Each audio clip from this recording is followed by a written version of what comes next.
Okay guys, so we're going to be doing a camera tracking course today, a full guide on how to match move in Syntheyes, Houdini.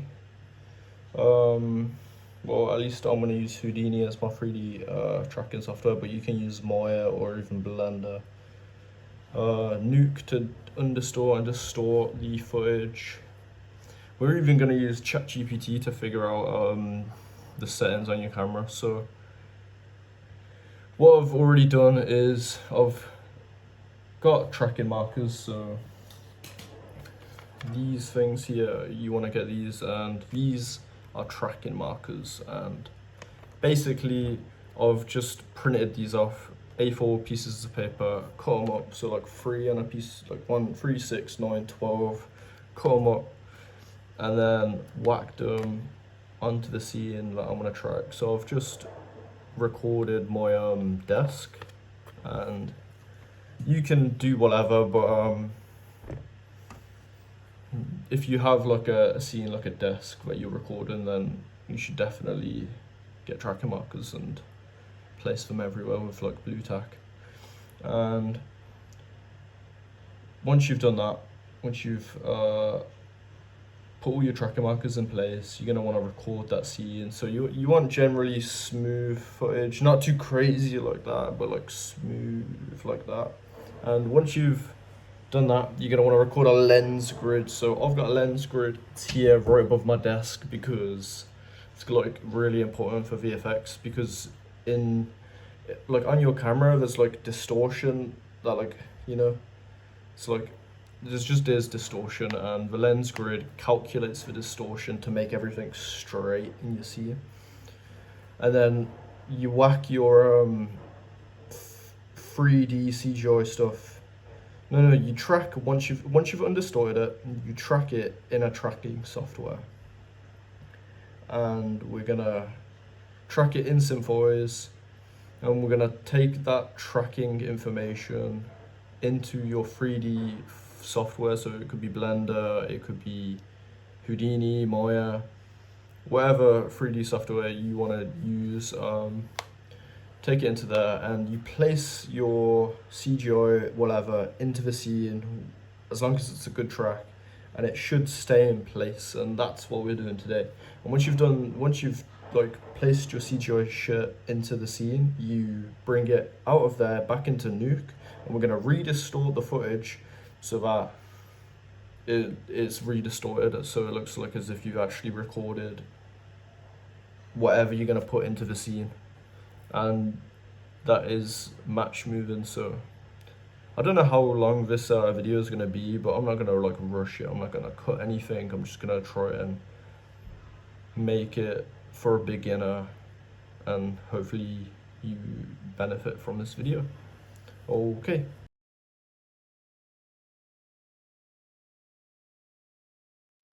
And so I've recorded this, and this is just my desk with a load of tracking markers on, and it's like 4 seconds long, and the footage is generally smooth, but it definitely is moving. It's not on a tripod. And so once you've cut out a piece of footage that you like, that you think will work, that's smooth enough, you want to export it, but you want to export it out as a EXR.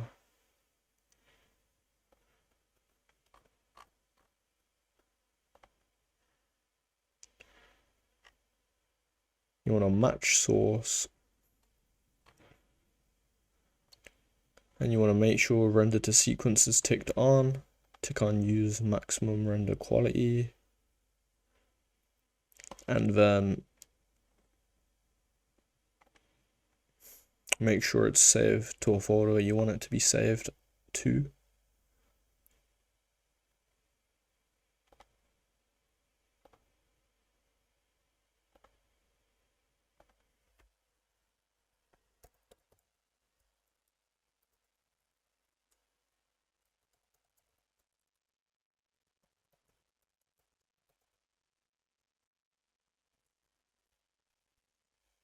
And I'm going to save it as iPhone camera track footage distorted, and save, and just export that out. Okay, so what we're gonna do now is we're gonna go into ChatGPT,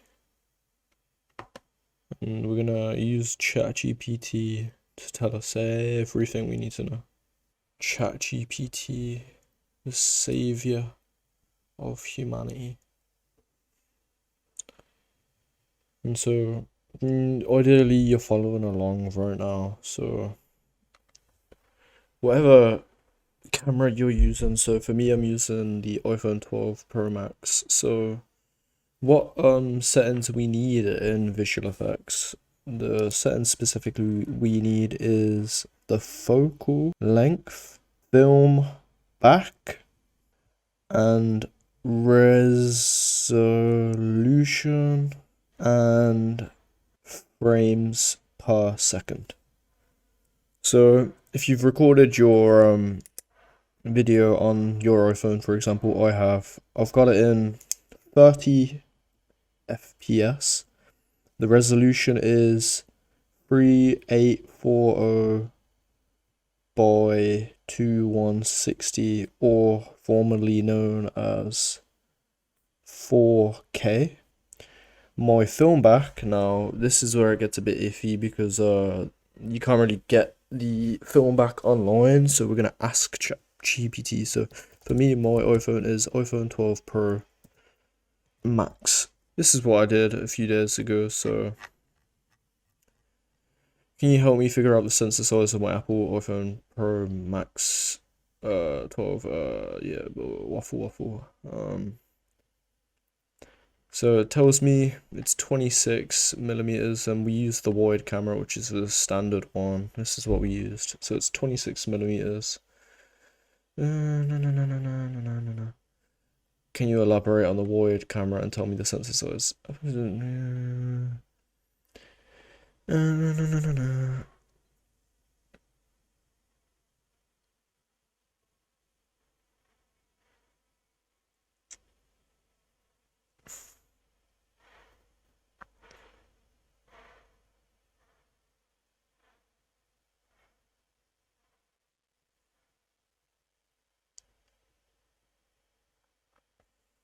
So I need to bring this information into Nuke for 3D camera tracking. Can you tell me the film back size?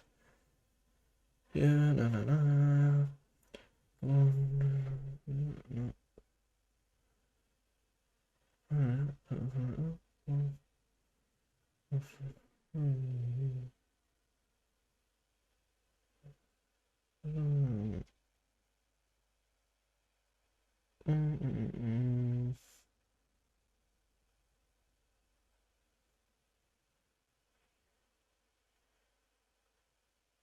Assuming a 4:3 aspect ratio, and that is correct. And then I've asked to calculate, and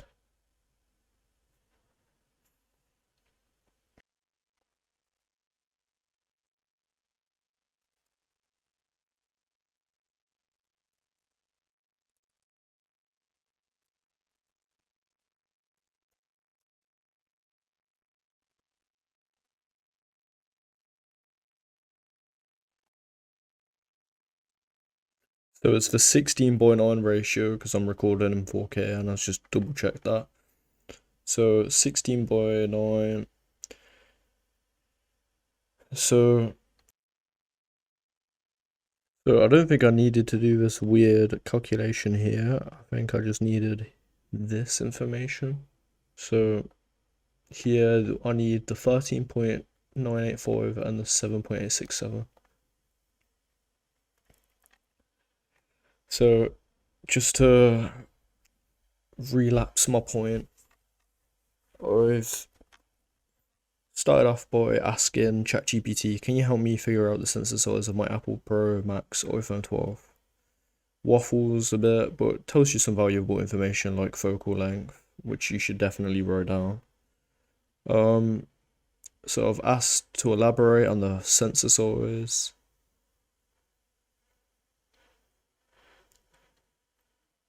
So I need to bring this information into Nuke for 3D camera tracking. Can you tell me the film back size? And we estimated the sensor size to be 1/2.55, and this is some information that ChatGPT is gonna use. So I need an X and Y input, I asked. And so estimating the sensor size is 1/2.55. You can calculate the width and height in millimeters separately. So assuming a 16:9 aspect ratio, which is correct, you do this calculation to get the sensor size in millimeters. And so I asked ChatGPT to calculate it for me, and it does it. And these are the numbers you want. So you want 13.985, at least for me. It should generally be a different number for you if you've got a different type of phone. So write down these two. So for me, width is 13.985 by 7.867. Okay, so now you should know your FPS. So for me, it's 30 FPS. My resolution is 4K, which is 3840 by 2160. And my film back is 13.985 by 7.867. And my focal length is 26 millimeters. But I'm kind of skeptical of that. But that's okay because the software will calculate the actual focal length for us anyway. Okay, so once you've got all your details written down, we are going to record our footage, unless you've already recorded it. And so my footage is this, and we're going to bring this footage into Nuke to undistort it with our lens grid. So hopefully you have a lens grid recorded as well. If you don't have a lens grid, go print off an A3 piece of paper with the lens grid pattern. So I'm gonna put a link in the description to an image file that you should put onto a Photoshop file and then print off as an A3 piece. And that's in the description for you. Just a side note, whilst I'm looking like Darth Vader and it's 5 AM and I'm editing this video, just make sure that your settings on your iPhone camera, they are like set up correctly. So you want to make sure your footage is in RAW, and RAW basically just makes it so it's like highly adjustable and like the way you edit it, which is important. I'm not sure that if you don't have that RAW setting on, that you can do this whole process as efficiently. So just make sure it's set on RAW, and whatever settings that you see that I've got on, because hopefully I'm screen recording this, showing you what settings I have on my phone. Just make sure your settings are generally similar to my iPhone, as they work for me, and so if they work for me, they should work for you. Once you've exported your images into EXR format, bring in the footage into Nuke. And so this is like a raw image file, so I'm just gonna drop down a color correct. If you click C and just mess around with the settings, maybe turn down the gamma, not the gamma, the gain, I think. Yeah, the gain, turn down the gain. That should be good. And now you're gonna want to drop down a lens distortion node after the color correction.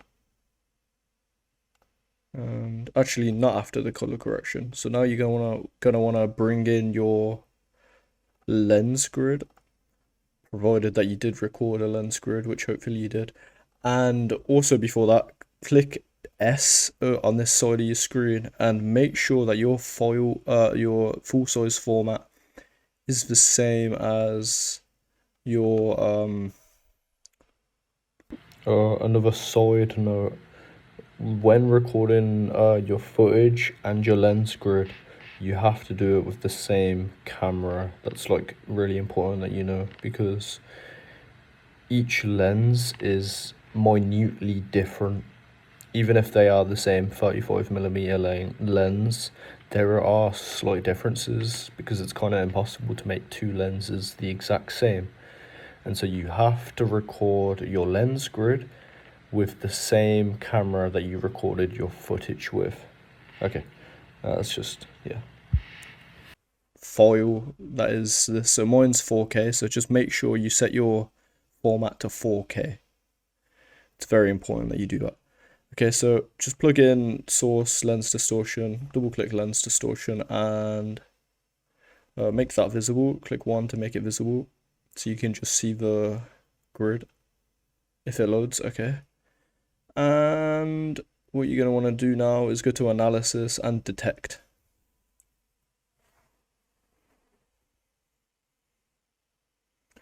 And if you click 1 on the color correct, and then now you can see a lot of the stuff isn't actually connected properly, which is not good.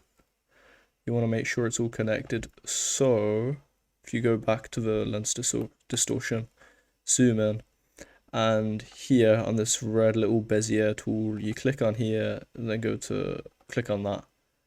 That will connect it up, and then just repeat that for everything that isn't connected. So all this isn't connected for me, but it might be connected for you.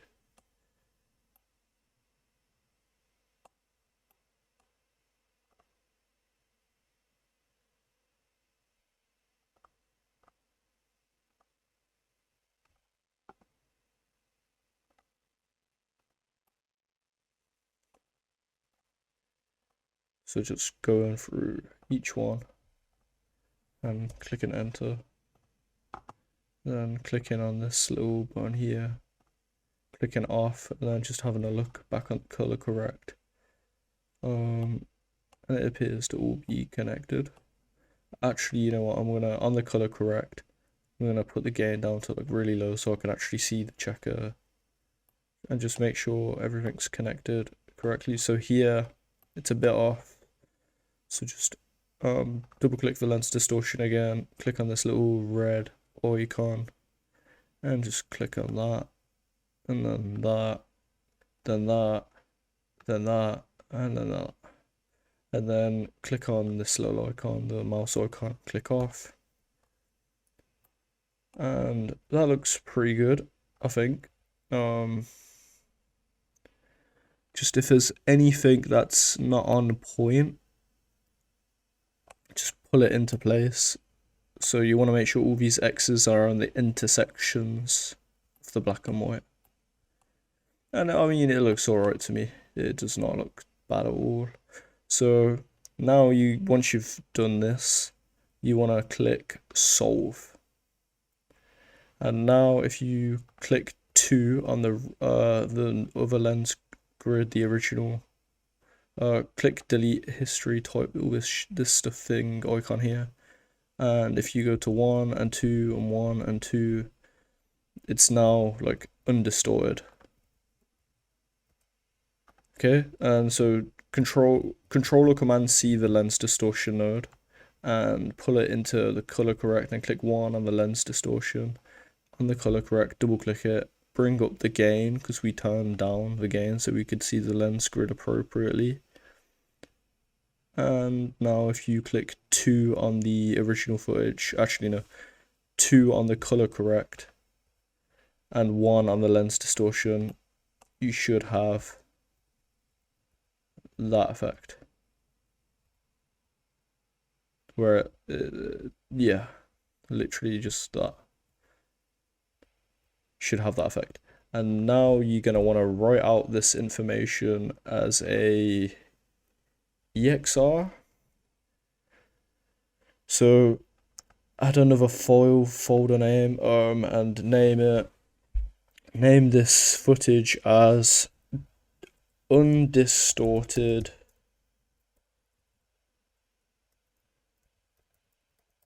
footage. Hashtag dot EXR. And the hashtags are for the number of frames. So if there was double digit frames, you would only put 2 hashtags, but there's triple digit, so you put 3 hashtags. But if there was quadruple digit, so if there was like 1,000 frames, you'd put 4 hashtags. And just save that there. And render it out. And once you've rendered that out, we're gonna take it into Syntheyes to track. Okay, so once you've exported out of Nuke EXR files of your undistorted footage, make sure to keep Nuke open, or at least save your file and go to file on shot, and add shot, and click yes, and bring in your EXR image files.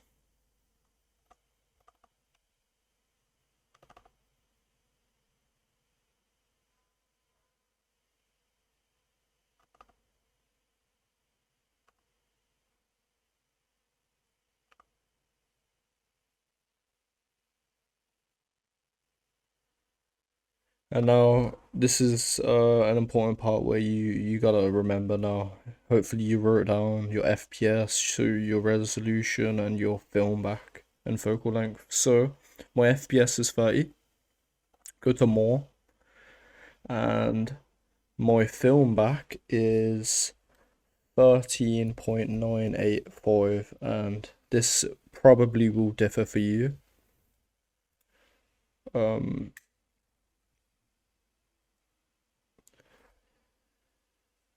Then go to image preprocessor,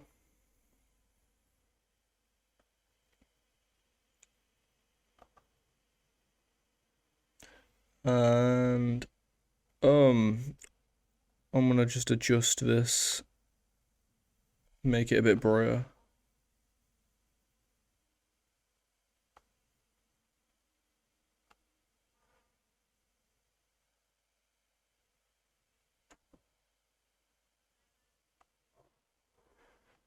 And go to lens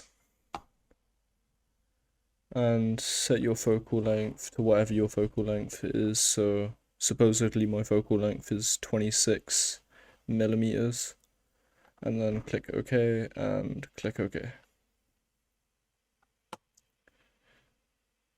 And so when I'm doing my tracking process, I usually click auto, and this does just an auto attempt at tracking your scene, which is usually alright, but there's definitely going to be the need for some manual adjustment and refinement, and that's okay. But if you do click auto, it gives you just a base for a tracking scene. So I'm gonna click auto now. And create a coordinate system automatically after the full automatic track solve. And yeah, why not, mate? Why not? I usually do, so why not?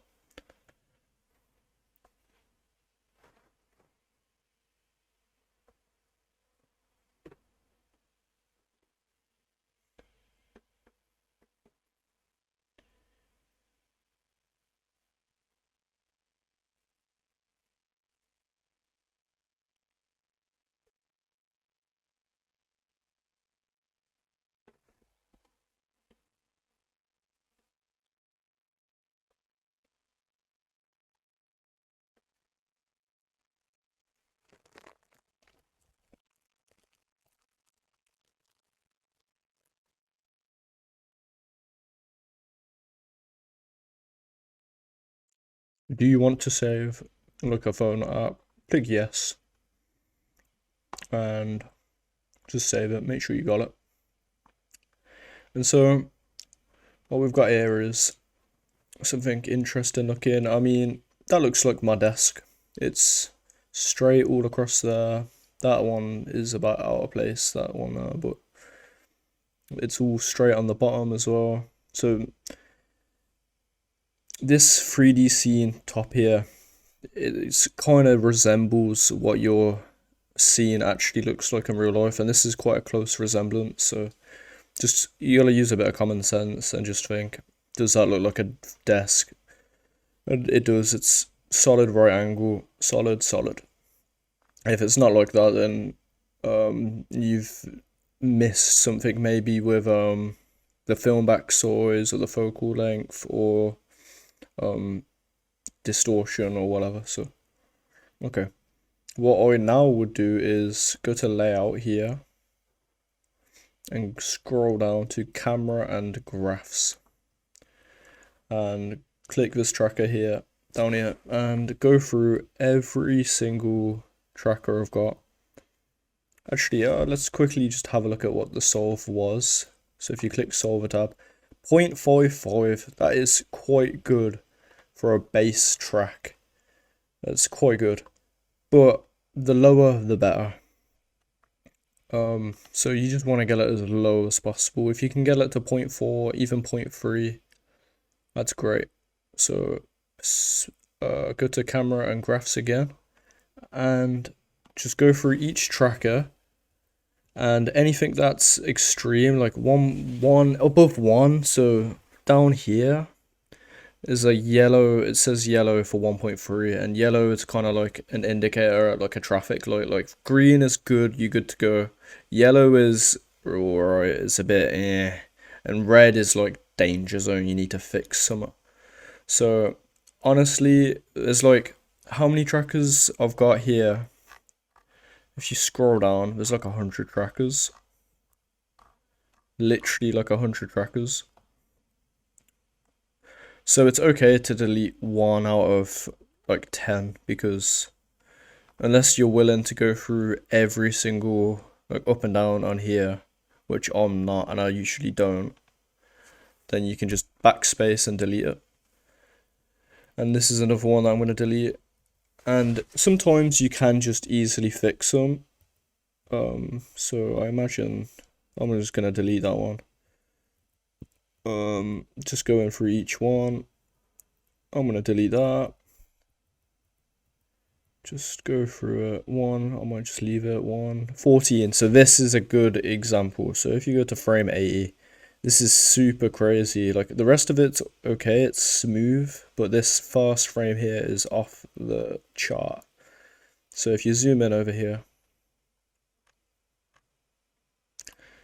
and if you unlock it here and make it so it's these 4 squares, and there's like a little icon here, you want to get that on the X, so like that. And now, and if you go frame 1 frame back as well, sorry, Control Z,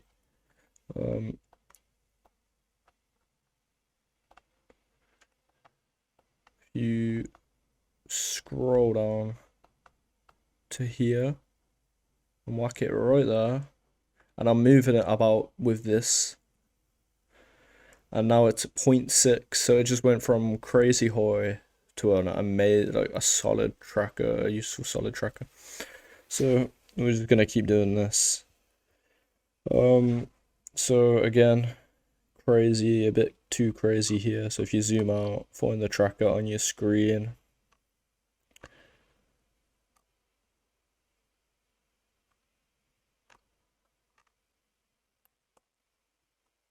Click unlock and click on here, make it 4 squares, and just place it in the correct position.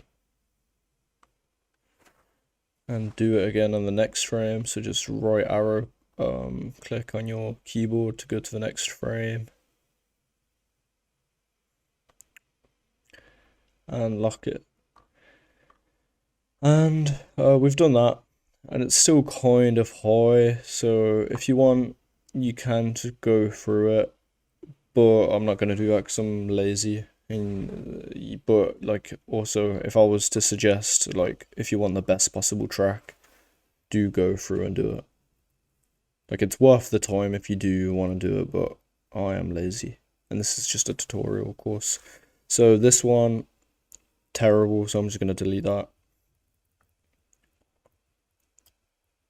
And again, I'm just going through every single tracker I've got and watching this little icon here and making sure that if anything's way too high, that could have some adjustment done on it. That's easy.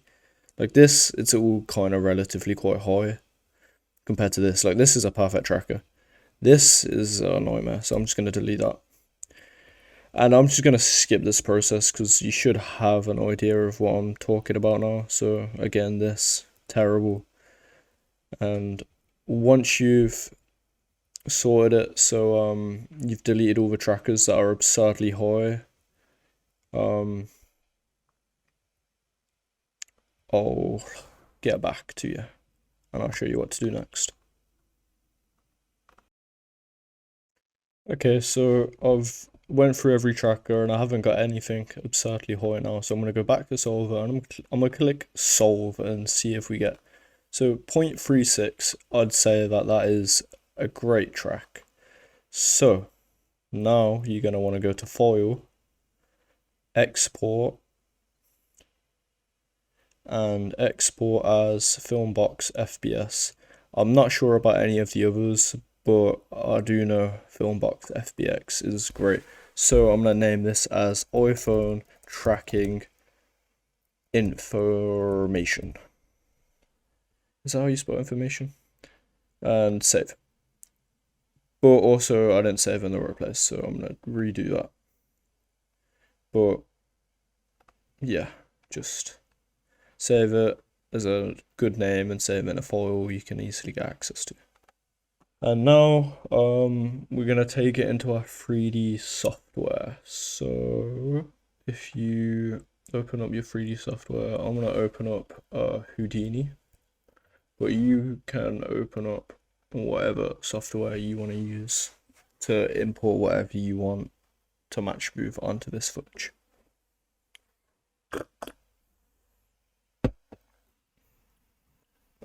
The process I learned was originally that I would undistort the footage in Syntheyes, but I prefer to undistort the footage in Nuke because I can just, it just seems easier, it feels easier for me at least. Feels less complicated. So that's why I undistort the footage in Nuke, and then I can easily redistort the footage in Nuke as well because yeah, it's easy, which I'll show you how to do once we've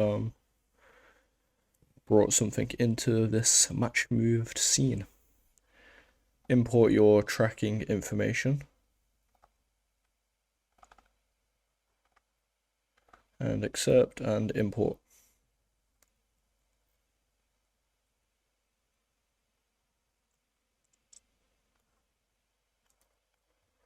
And if you home selected, dive into the iPhone tracking information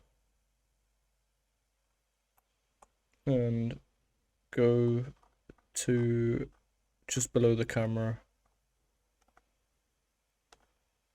and actions and delete the camera screen and go to camera, and if you go to view and background image, bring in your not distorted footage, you want your undistorted footage as that's what we tracked, and then go into your camera, make your camera view visible and alt click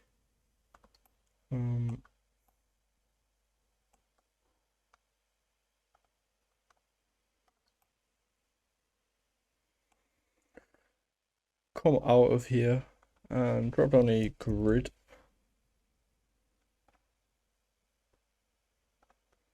And if you right click and home selected,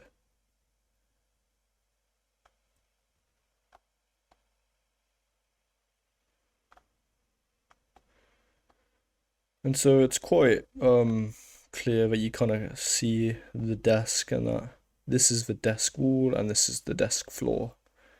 And if you just move the desk, this grid into the middle of the desk, so like to there, and then if you go back into the iPhone tracking information camera one, if you scrub through, hopefully it's tracking.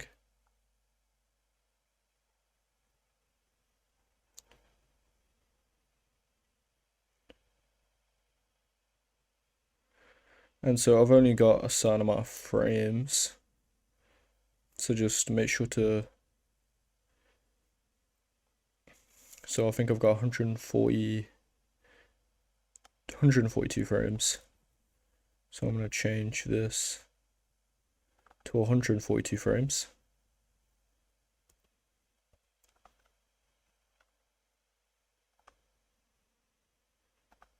And just click play.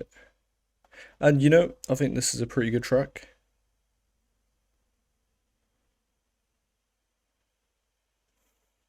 Yeah. So hopefully you've got a track as good as this, because this is a pretty solid track. Cannot go wrong with that track. And if I just increase the scale of the X,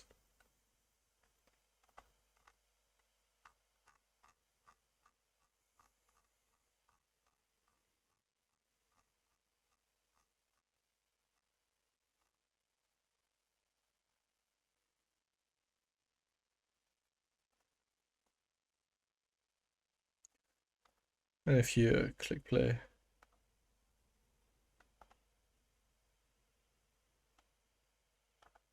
again, yeah, that's a pretty good track. I mean, it could be slightly better. So here, if you see here, if you go to frame 142, it is so ever slightly moved. And most people won't notice that. If you, like, most people won't notice that. But if you do feel like, oh, you know what, I do want to make that a bit better, go back into Syntheyes and improve your track. Get this to 0.2, 0.1, and that will literally perfect it. You don't have to do that, but it doesn't hurt to do it. I mean, it's that extra 20%, like this, what I'm showing you here, it's the 80%. To really get that last 20%, it's not really worth it, but you can do it, like, you know. And now we've we're gonna add an object onto the ground now. So I'm gonna just add a character dancing. I think I'm gonna follow my Paperman dancing tutorial, and I'm gonna whack that guy just dancing here. So if you do wanna follow what I'm doing, go to that tutorial and watch that tutorial. And I'm just gonna whack him dancing on this little patch of land. Okay, so I have not done the Paperman thing. I just added an object. Look at this little robot, and I've rendered out 2 passes, a shadow pass and then just the object, the robot on the grid. I'm not gonna go through render settings because hopefully you know how to render out a video.